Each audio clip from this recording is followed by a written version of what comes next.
Well, if you haven't, it's like Bloody Mary, but way, way worse. With Bloody Mary, you turn off all the lights, you turn the water on or something, and then you say Bloody Mary's name 3 times. Then your friend would grab you, you'd run out of the bathroom screaming, and it was all fun and games because you got scared, right? It's scary, but it's okay because we all know it's a game, right? But what about when it's not just a game? I can't believe I'm doing this makeup look, but you guys asked for this. You guys wanted Bejeweled Shrek, so here it is. Anyways, me and my friends were hanging out in the basement. We were eating pizza and playing the Nintendo Switch. Then Jonah looked to me and asked, "Do you know the Charlie Charlie game?" At first I thought he was talking about a new game on the Switch or something. He told me you go into the bathroom and you turn off the lights. Then you knock on the mirror and you look for Charlie. If you see him, the game is over.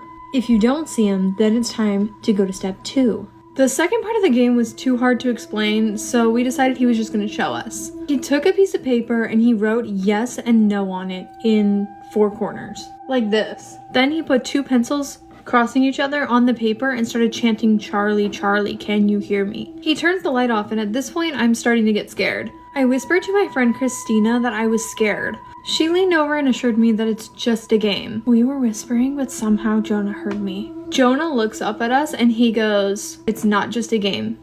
We asked Charlie questions and the pencils moved and he answered. But that's not the scary part. So after we finished the game, we went to bed. Everyone else had fallen asleep and I was watching TikTok on my phone. I heard a creak and it sounded like it was coming from upstairs. Part 2 of the Charlie Charlie game. I tried to tell myself maybe it was the wind or the house settling or their pets, but it wasn't windy and they don't have any pets. So when I heard the creak a second time, I got scared.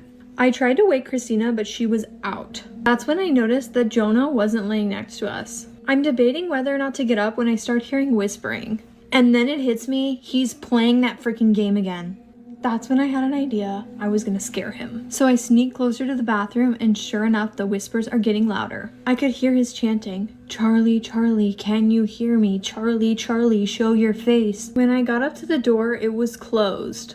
There was a weird light coming from underneath the door. I reached for the door handle and when I touched it, it was burning hot.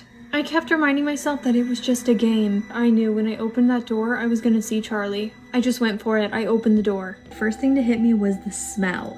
Then I heard a voice behind me. It was Christina wondering what was going on. I moved out of the doorway so that she could see what I was seeing. That's when she let out the most blood-curdling scream I've ever heard in my entire life.